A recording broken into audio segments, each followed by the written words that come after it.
Do you have lots of great 12 by 12 paper that you would love to use on your cards, but you dread adding more to your scrap pile? Hi, I'm Jess from JessCrafts.com, and I'm here to help you make the most of your crafty supplies and time. So let's get making. Today I have a 12 by 12 paper busting template for Slimline Cards number 7. This takes one piece of 12 by 12 patterned paper and makes 4 slimline cards with no patterned paper scraps.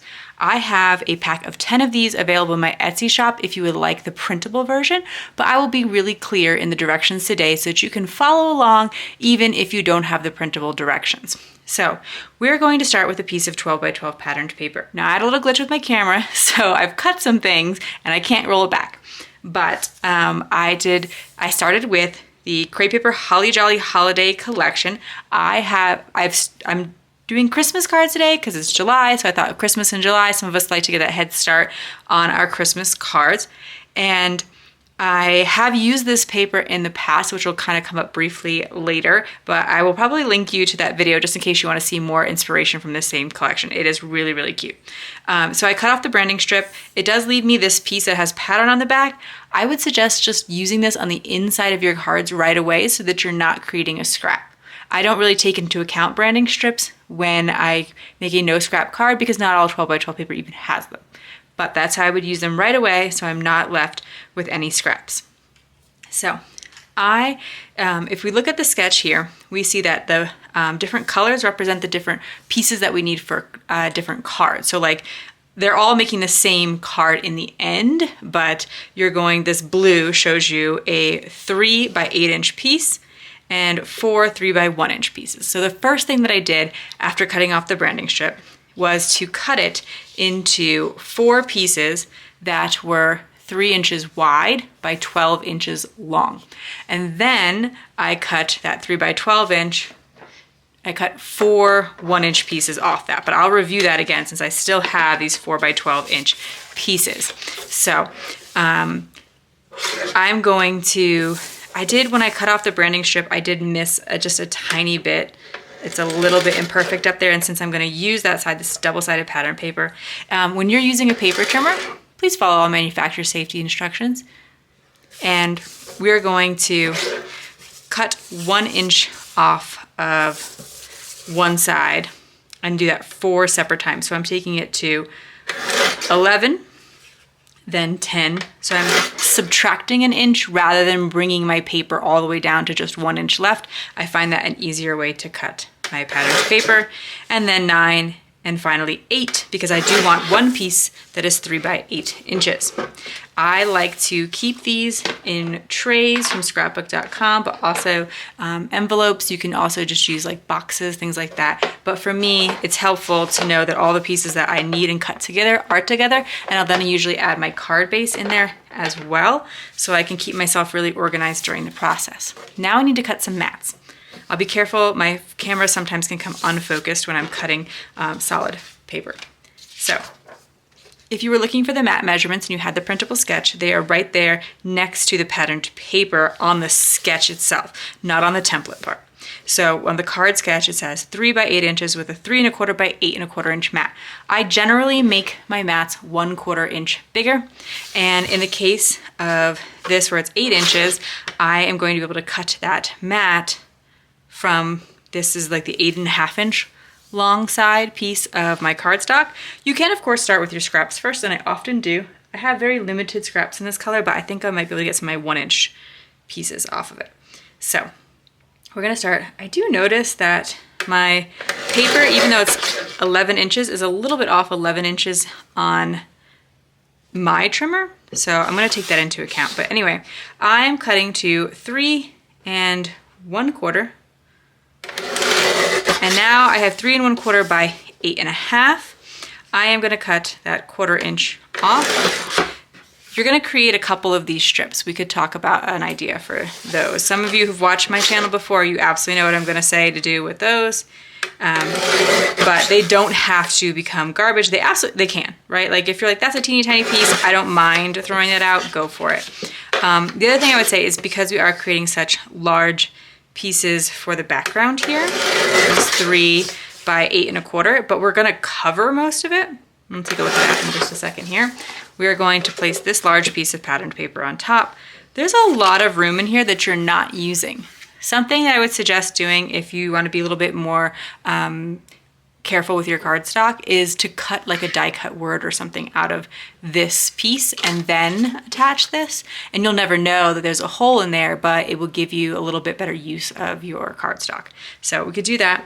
I do use 110-pound cardstock for all of my crafting because it's what I like to die cut with. So I like to have just one kind of cardstock in my craft room and not have to be like, this is my matte cardstock, this is my die cutting cardstock, or this is for that and this and that purpose. So the other thing we're gonna need is, since they're 1/4 inch bigger, we have those 3 by 1 inch pieces. We are going to need 3 1/4 by 1 1/4 inch pieces. And so here's a good spot to pull in some scraps, although I actually had a really large scrap. I just discovered that. So I can see like, oh, is my scrap 1 1/4? It is. So I can get a 3 1/4 inch piece out of it. And that way I'm reducing my cardstock scrap pile. As mentioned earlier, my method is about patterned paper scraps, not so much cardstock scraps. You will create cardstock scraps. I find cardstock scraps much easier to use and organize than patterned paper scraps. For instance, specifically how I organize my cardstock scraps is, as you might have seen there, I place them in the same holder. And I mean, you could do this with pattern paper scraps, but in my experience, they just really, really added up. And I wasn't able to easily pull into them because then I'd have to like match patterns across collections and things like that. Whereas here, I'm just like, next time that I want some green cardstock, I start with my scraps first. And so I put them in the same job ticket holder. This is like an older style of job ticket holder, but I will probably remember to link one of the ones that I use. So every single one of my cards is going to need 4 of these 1 1/4 by 3 1/4 inch pieces of cardstock and a 3 1/4 by 8 1/4 inch cardstock. So let me show you what like a complete packet for the cards would be. Slimline card base, 3 1/2 by 8 1/2, my 3 by 8 inch piece, my 4 pieces that are 3 by 1, my 4 pieces that are 3 1/4 by 1 1/4, and 1 piece that is 3 1/4 by 8 1/4. And then once you have that in each of your trays or each of your piles, you're good to go. So here's a dilemma about this pattern paper for me. I'm gonna cover up a lot of it, even though it's really, really cute. So if that bothers you, certainly you could look at some other sketches. Like I mentioned, there are 10 different sketches to turn 12 by 12 paper into slimline cards. I also have a bunch of sketches where you turn 12 by 12 paper into A2 cards. I have 40 of those. You could purchase that in a pack at the Etsy shop. And some of these slimline ones and some of the 12 by 12 for A2 are available for free individual download at jesscrafts.com. Not today's, but some of the other ones. So, and I'll link you to that. But you could do that. And I wanted to mention, I have come up with some ideas for 12 by 12 for 5 by 7. So if you like 5 by 7 cards, more 5 by 7 templates are coming soon. So anyway, you could pick a different template.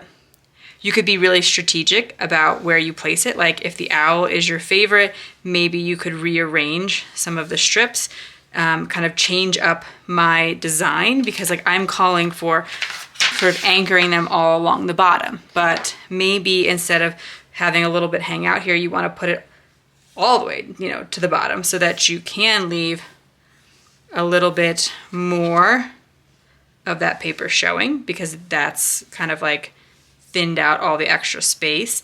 You could arrange, 2 at the top and 2 at the bottom. I always encourage you to kind of make the sketches your own and make it suited to your needs. But there is a similar 12 by 12 for slimline where instead of cutting these apart, we just use the 3 by 4. And so that might be a better fit. But I will probably just make them the way it's called for so that it's not overly confusing. The other thing you could consider is if any of the strips you cut are really cute, you don't have to use the other side. So like my plan was to turn at least some of them over to the other side so I'd have a clear point for like a sentiment or an image to add to this. But I could instead just layer, and that's how you would use it if you only had single-sided paper. And I still think this design would work and be really cute. You could pick just one to keep flipped over, etc. I think if they were all flipped over, it might read a little busy, but that's up to you. when you have the tiny scraps like this that we created earlier when cutting cardstock mats, rather than putting them back, because the chances of me ever needing this pretty slim, I like to use them right away by putting just a bit of glue or tape on them and gluing one or two of them to, sorry, 2 or 3. You can even go more than that, but depending on how thick or thin your cardstock is. But gluing them together, and then when I want to make an embellishment pop off of my background a little bit more, like say I want this sentiment to stand out, not quite a sentiment, but this word, it's what I had on my desk, then I could cut this down and use it like in the place of foam tape is my favorite idea for those. So I did change it up. I put all of my strips towards the top. I'll probably try to make some other ones the like correct way, the way that it shows in the template, but I do also like to show you that you don't have to follow things exactly. They're just kind of jumping off points, and the main reason that I share them is to show you how to cut the 12 by 12 paper without scraps, and then you kind of can choose what you want to do with the pieces. Another thing you could do is, if you wanted to make sure that more of this pattern was showing, take some of these pieces and use them on the inside of the card or something like that is always a choice. Now, this particular pattern collection had a 12 by 12 sheet of paper, and this is why I referenced the fact that I've already worked with this collection, is I showed this in that video. I had a sheet and it had all of these tags and sayings and different things, and it was a piece of 12 by 12 paper, but I cut it apart myself with scissors, and that allowed me to now have a lot of different embellishments I could use with this collection for the price of patterned paper and a little bit of my time. So rather than buying like a collection or like a pack of die cuts or something like that, it was a little bit less expensive way of doing it. So I did want to highlight that again. A lot of the sayings I felt worked pretty well for card sentiments. That doesn't always happen, but like if there's a for you, joy to the world, peace on earth, making spirits bright, all those I would probably use. Home for the holidays, I don't think I'd put that on a card, but I don't know, maybe if you're going home for the holidays. Merry and bright. The tos and froms might be a little bit trickier to use, but something I'd also consider is that you could cut the to and from off of some of these and just keep the embellishment or the like image and use that on your cards instead as a way, so you don't have to like color a bunch of images. So in general, that can be something great to look out for in a collection. So I can just take this happy holidays sentiment. It is like exactly 3 inches. It fits there perfectly. And I have finished my card, and I repeat this process 3 more times, assembling all the pieces. I have 4 cards, and I've used one of my 12 by 12 pieces of pattern paper, but I don't have any pattern paper scraps. If you found this video helpful, here's another video where you can find more ideas for enjoying your crafty time and supplies. Let me know you like this video with a share to your crafty community, subscribe and click the bell so you don't miss the next template or tutorial, and check the video description for product links. See you in the next video.